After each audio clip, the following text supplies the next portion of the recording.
Lieta ir tāda, ka tas ir tāds dziļi juridisks jautājums.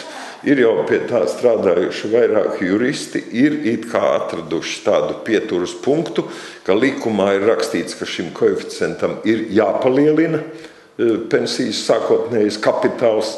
Īstenībā izrādās tā, ka viņš gan var palielināt, gan arī, piemērojot šādu zemāku, zem viena koeficientu, viņš pazemina. To varētu arī uzskatīt kā neatbilstību likumam. Bet mēs noteikti ierosināsim šo jautājumu izskatīšanai senioru konsultatīvajā padomē, kas ir patreiz izveidota pēc mūsu iniciatīvas pie ministrijas.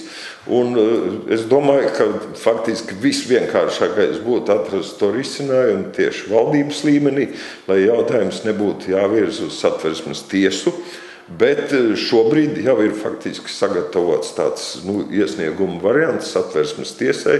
Mums ir vienkārši jāatrod patreiz cilvēki, kas būs ar mieru parakstīties un ielikt iekšā tur savus datus.